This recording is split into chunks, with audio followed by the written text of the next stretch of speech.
Bienvenue sur RITV. Vous regardez Marie de Magdala, une femme bouleversée par l'amour du Christ. Durant 30 ans, elle a vécu dans une grotte située à plusieurs centaines de mètres de hauteur, à flanc de falaise. Cette femme, que la tradition et les Écritures décrivent comme très belle, avait fui la Palestine avec un groupe d'une demi-douzaine de personnes pour rejoindre une plage quelque part en Méditerranée. Qu'est-ce qui a bien pu pousser cette femme à s'isoler du monde pour vivre dans une grotte? Voici donc l'incroyable destin de cette femme qu'on appelait jadis Marie de Magdala.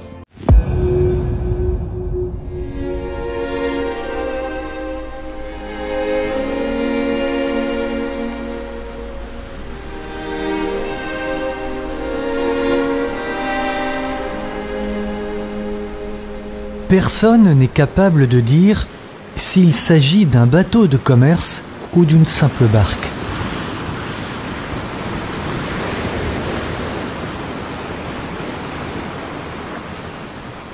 Une chose semble certaine.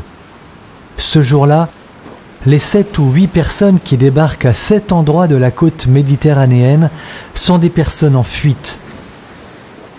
Elles viennent de fuir les persécutions. Tous ceux qui étaient amis du Christ après sa mort ont été chassés de Palestine. Nous sommes au sud de la France, en Camargue, à l'endroit appelé aujourd'hui les Saintes Maries de la Mer.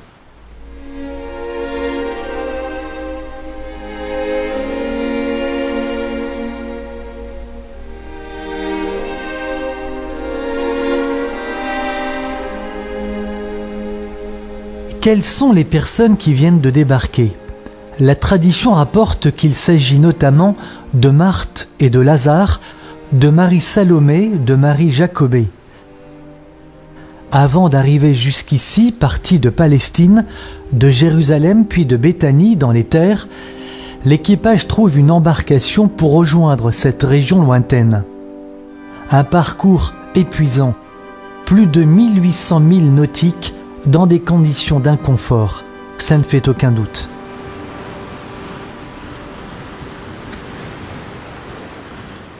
J'ai pris rendez-vous avec le recteur et curé des Saintes Maries de la Mer.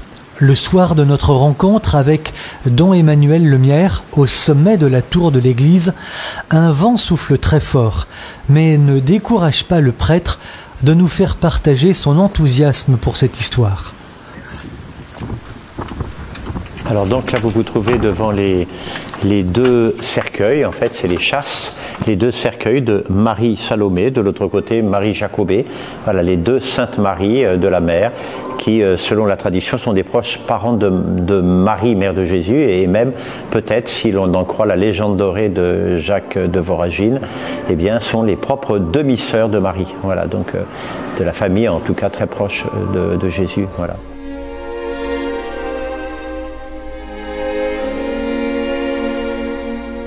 Jacques de Voragine est un dominicain et archevêque de Gênes en Italie.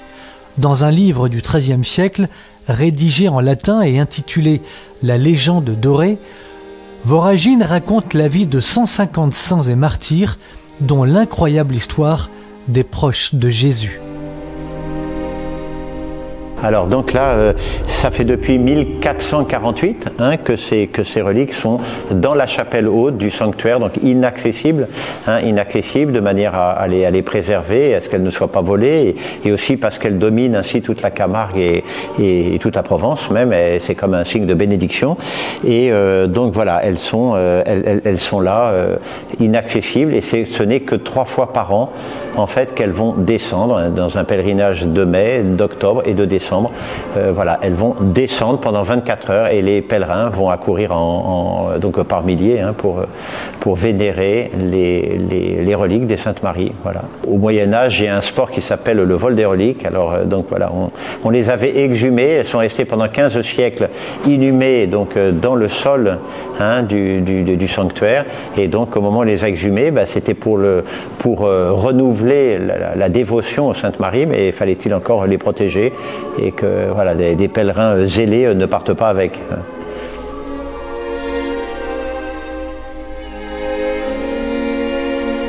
Si Marie Jacobée et Marie Salomé sont souvent représentées seules sur les gravures, il y a pourtant à leur côté, dans cette embarcation fuyant la Palestine, une autre femme.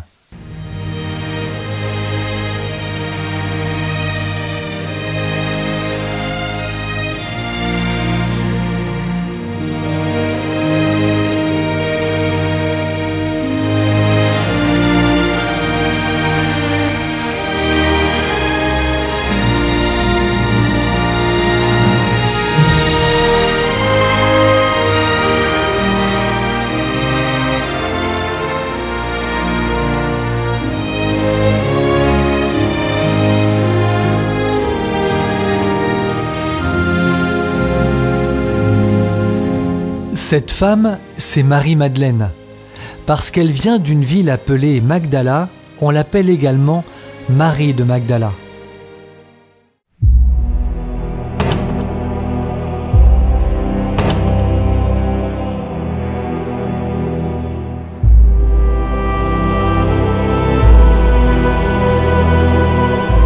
Marie-Madeleine, fidèle parmi les fidèles. On la trouve sur le chemin du Christ le jour de sa passion. On la trouve au pied de la croix sur le mont Golgotha. Marie-Madeleine, c'est l'extraordinaire destin d'une femme que l'amour du Christ va bouleverser jusqu'à vouloir se retirer du monde.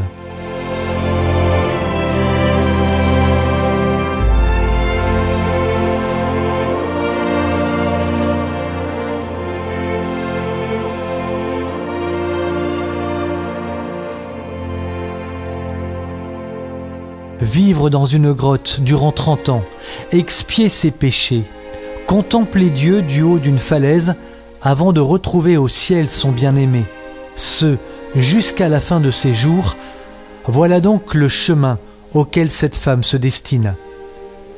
Le chemin est héroïque, il commence un jour par une conversion.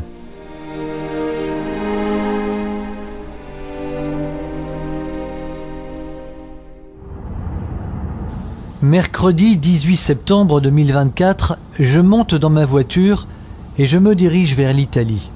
Il y a quelques jours déjà, j'ai pris rendez-vous avec l'un des spécialistes de l'histoire et de la vie de Marie de Magdala, le prêtre et évêque qui a accepté de me recevoir chez lui dans ce très beau village italien.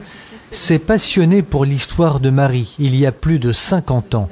Il a écrit plusieurs ouvrages à son sujet.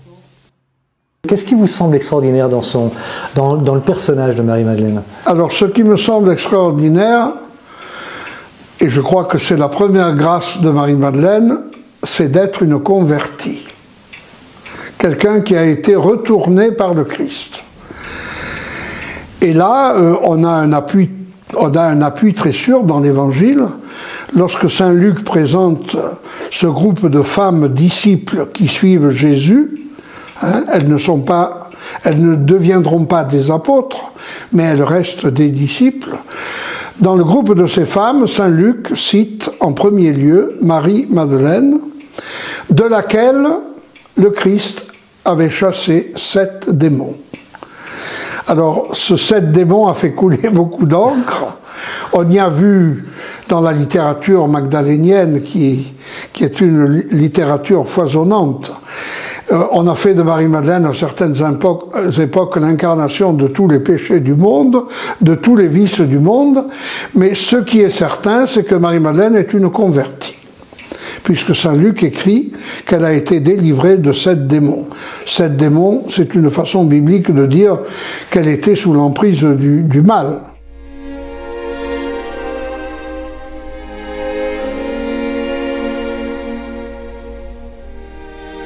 Marie de Magdala sous l'emprise du mal, elle naît à Antioche de Syrie vers l'an 4. Son père syrien est gouverneur de province.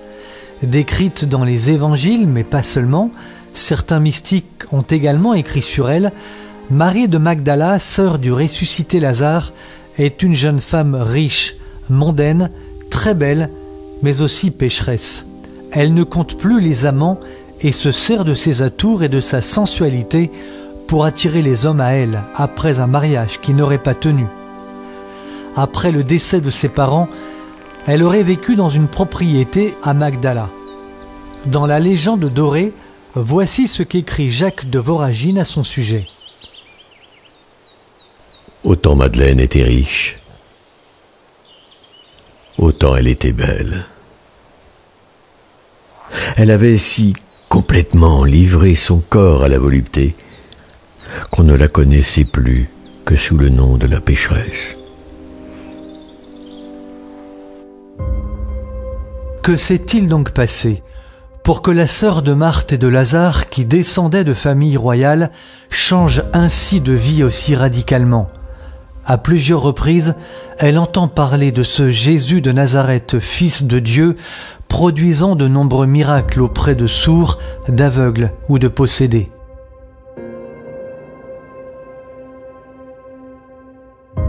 Marie de Magdala est là, au milieu de la foule qui se déplace, mais discrète, cachée derrière un arbre ou un muret.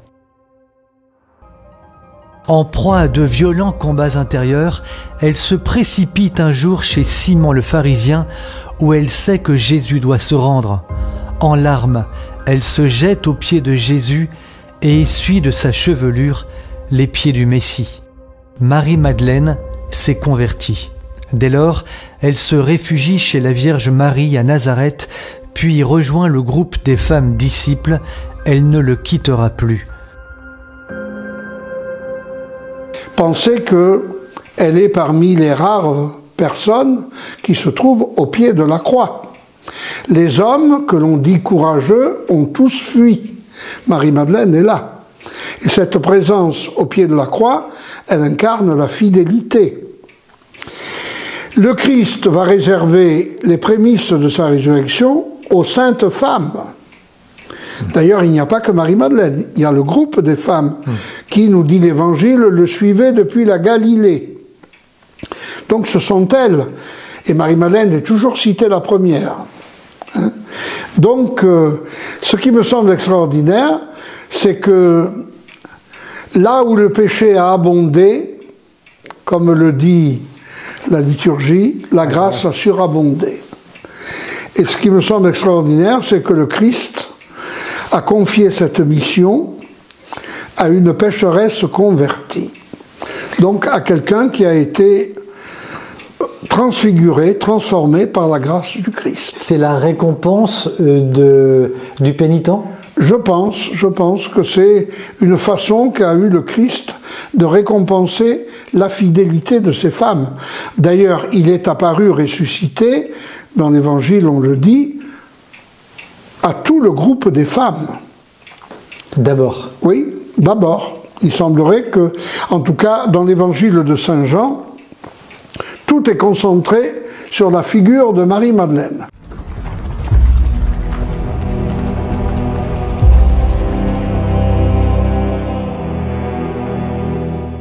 Récompense à la fidélité sans doute. Au matin de Pâques, après sa résurrection, le Christ se présente dans le jardin du tombeau. Saint Marc nous le dit, la première personne, la première femme à qui le Christ apparaît, c'est Marie-Madeleine.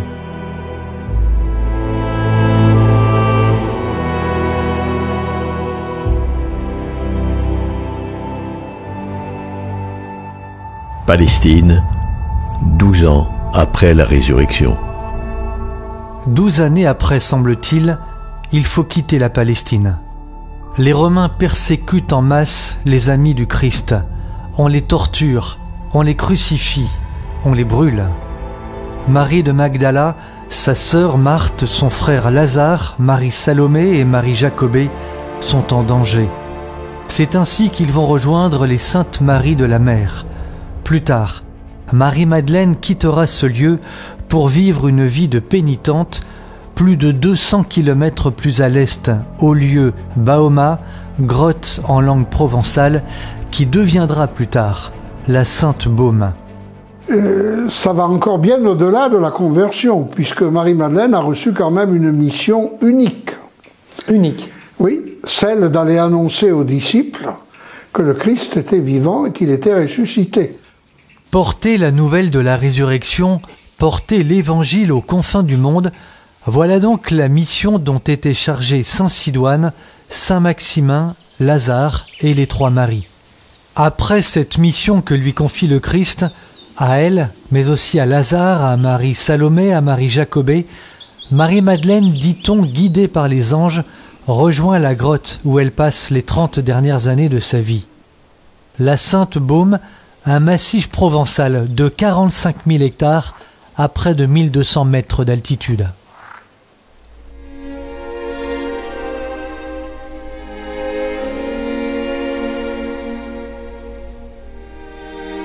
C'est dans la basilique de la petite ville de Saint-Maximin que l'on trouve aujourd'hui les reliques de la Sainte.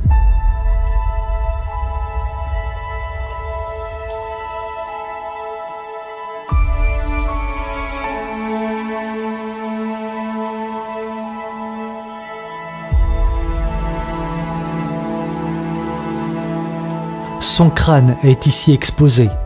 Il reste également des cheveux.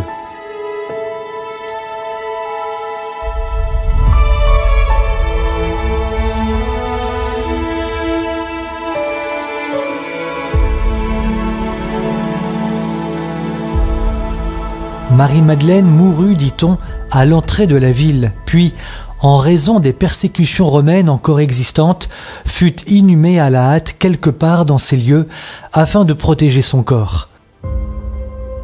Lorsqu'en 313, Constantin Ier met fin aux persécutions contre les chrétiens, on recherche le corps de Marie-Madeleine que l'on place dans un sarcophage. En raison des razzias sarrasines, les moines présents enterrent à nouveau la sainte. C'est grâce aux fouilles entreprises par Charles II d'Anjou, neveu de Saint-Louis, roi de France, qu'on retrouve les restes de la sainte 500 ans plus tard, en 1295. C'est dans cette crypte de la basilique que son sarcophage est découvert. Donc il y a le chef, la mâchoire. Ici on a la relique du Nolime Tangere. Lorsque Marie-Madeleine a vu Jésus ressuscité, elle a voulu saisir les pieds de Marie-Madeleine et Jésus a dit: ne me touche pas, ne me retiens pas, je monte vers mon Père et votre Père, mais va annoncer la bonne nouvelle. Et donc cette partie de peau ici a été touchée par Jésus ressuscité en signe de ce contact avec le ressuscité. Cette morceau de peau est resté intact, incorruptible, et donc c'est pour ça qu'il a toujours été vénéré comme, on pourrait dire, presque une relique de la résurrection, d'où la valeur et l'intérêt de cette relique qui était sur le front. Voilà la partie un peu plus claire. Et après, pendant la Révolution, ça s'est détachée et elle est mise dans cette ampoule qui est ici dessous. Voilà l'ampoule qui contient ce morceau de peau qui était sur le front de Marie-Madeleine. Donc c'est une relique intéressante. On a ici un reliquaire avec des cheveux de Marie-Madeleine. Lorsque Marie-Madeleine pleure ses péchés aux pieds de Jésus, qui exprime la miséricorde de Jésus, qu'elle expérimente, elle dépose son péché, elle est pardonnée, et puis en même temps, c'est les cheveux qui sont utilisés pour essuyer les pieds de Jésus de ce parfum de très grande qualité qui exprime son grand amour pour le Seigneur. Les témoins rapportent que lorsque le sarcophage de Marie-Madeleine fut rouvert, d'intenses parfums de fleurs en sont sortis. Marie de Magdala, la femme au parfum, pas de doute possible. Depuis longtemps, les évangiles et la tradition rapportaient l'amour de Marie-Madeleine pour le Christ. Mais à la Sainte-Baume, il y a toujours eu, en même temps que ce regard, donc la pénitence de Marie-Madeleine, il y a eu aussi un autre regard. Et la tradition dominicaine en particulier, les écrits de plusieurs dominicains, ont mis en relief la vie contemplative de Marie-Madeleine. Donc Marie-Madeleine, et ça c'est une, comment dirais-je, c'est une perception qu'ont eu même les anciens moines, qui ont toujours vu en Marie-Madeleine un modèle non seulement de la pénitence, mais de leur vie contemplative. Dont Gérard, l'abbé du Barou, disait qu'elle est le modèle des moines et des moniales. Il disait de Marie-Madeleine, elle est le modèle des moines et des moniales. Donc elle est le modèle des contemplatifs. On ne peut pas imaginer la pénitence sans un regard contemplatif sur le mystère de Dieu, sur le mystère du Christ. la pénitence risquerait de devenir uniquement d'être vue uniquement sous l'aspect de la mortification, alors que la véritable pénitence, elle a en même temps un regard contemplatif. Marie-Madeleine a toujours été considérée à la Sainte-Baume sous ce double regard, le regard de la pénitence et le regard de la contemplation.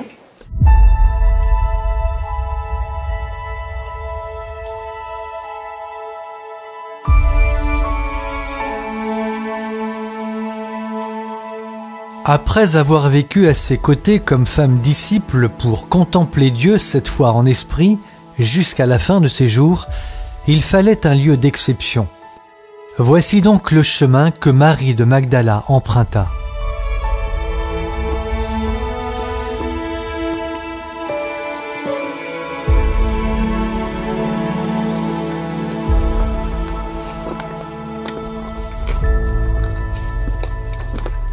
Ce sentier jusqu'à la grotte, devenu avec le temps un grand lieu de pèlerinage, fut aussi emprunté par de nombreux rois, parmi lesquels Louis XIV et sa mère Anne d'Autriche en 1660.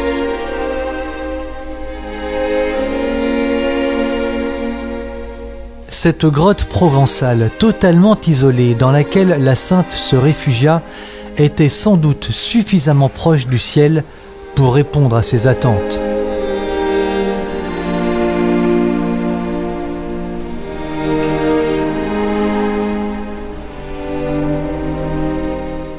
Les troubles révolutionnaires que la France a subis, les volontés de certains hommes peu inspirés et la haine du christianisme ont provoqué le saccage de la grotte et des bâtiments annexes. Aujourd'hui, la grotte restaurée est toujours là. Les hommes passent, la protection divine demeure.